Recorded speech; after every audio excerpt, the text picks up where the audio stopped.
Anteriormente mencioné el caso de Thomas Müntzer y cómo gracias a la Reforma Protestante iniciada por Martín Lutero, una revolución político-ideológica se apoderó de la Alemania del siglo XVI. En medio de la turbación ocasionada por las revueltas campesinas, emergen celdas religiosas que practican un comunismo teocrático en pequeñas ciudades, pero apenas estas comunidades intentan expandirse son suprimidas por la fuerza de las armas. Thomas Müntzer fue el iniciador de estas tendencias, pero los que le siguieron hicieron cosas que empequeñecen su legado. A continuación he de relatarles la breve pero muy turbulenta historia de la comuna de Münster. Apenas terminan las guerras campesinas, el epicentro de la doctrina pasó de Mühlhausen hacia Münster. En la zona noroccidental del Sacro Imperio, un considerable número de feudos era dirigido por la Iglesia, es decir que, junto a condes y duques, también había obispos al mando de tierras. De toda esta zona, el episcopado de Münster era el más grande de ellos. En la ciudad el descontento social estaba a la orden del día. Es por ello que los gremios se habían alzado en contra de los altos impuestos del obispo de la ciudad. En tiempos de las guerras campesinas, dichos gremios se levantaron y el obispado tuvo que aceptar sus demandas. Sin embargo, apenas se calmaron los ánimos, el obispo revocó las concesiones. Para 1532 los gremios se levantan y una vez más toman la ciudad. La gran diferencia entre esta y la anterior toma es que para erradicar el control católico, la ciudad es declarada como luterana. Esto era lo común en su tiempo. Precisamente el exilio de Lutero se debe a que muchos nobles no deseaban entregar buena parte de sus rentas a Roma. Ello explica por qué en tan poco tiempo el protestantismo se extendió por Europa.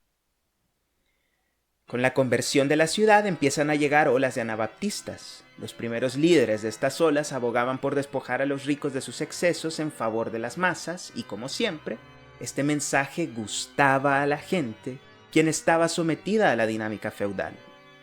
La primera gran figura anabaptista en arribar es Jan Matthys, ciudadano neerlandés que trae consigo una dinámica más violenta y extremista. Producto de su carisma, Matthys consigue bautizar a 1400 münsterianos y con el paso del tiempo consolida el dominio anabaptista por sobre las demás fes protestantes.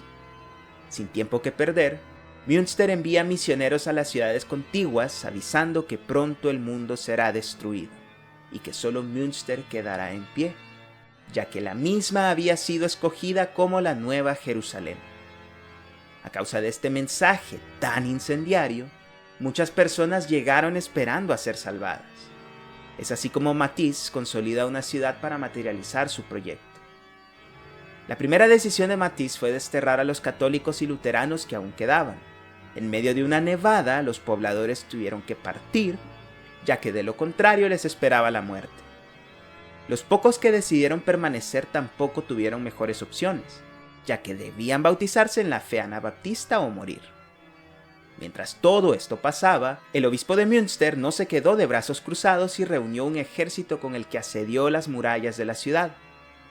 Esto no detuvo a Matthys, quien continuó su reforma expropiando los bienes de los desterrados y los llevó a depósitos centrales donde cualquiera podía tomar según su necesidad. Por el momento todo parecía bien, y la gente manifestó su apoyo al nuevo líder.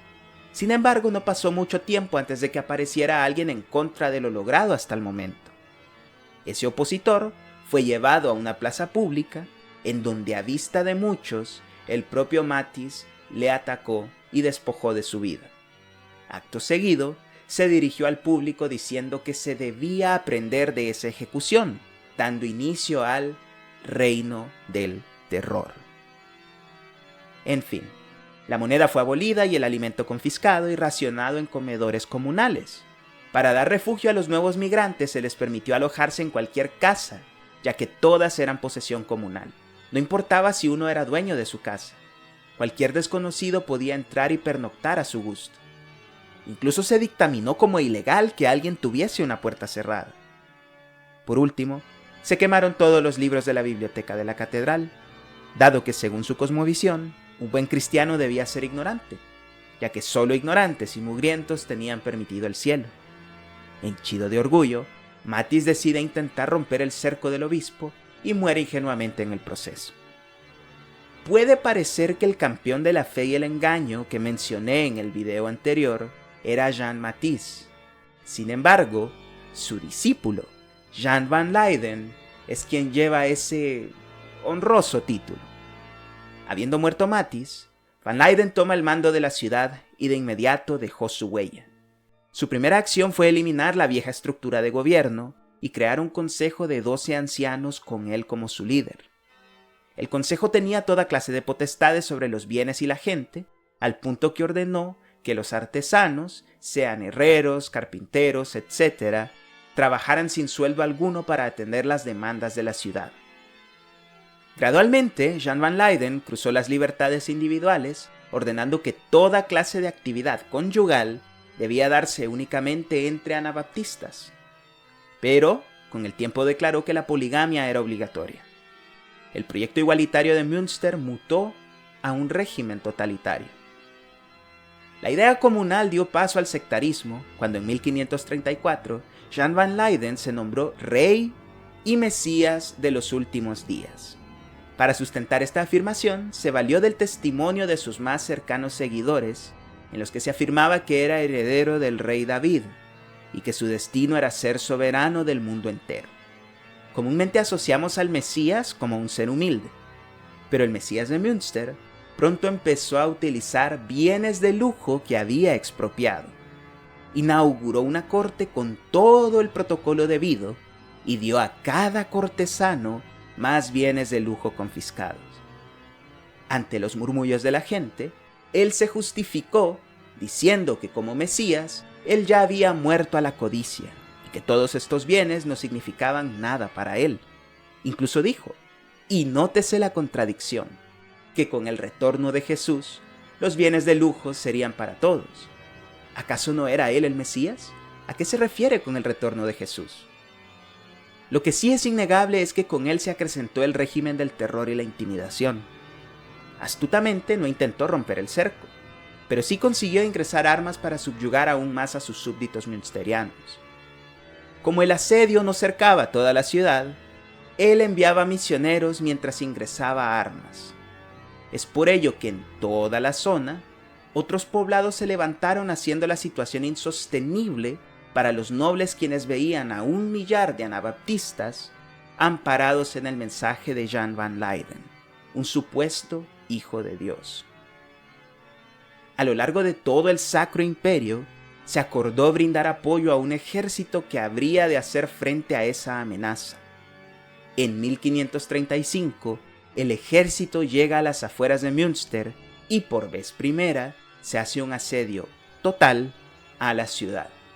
A partir de ahora, nada puede ingresar ni salir.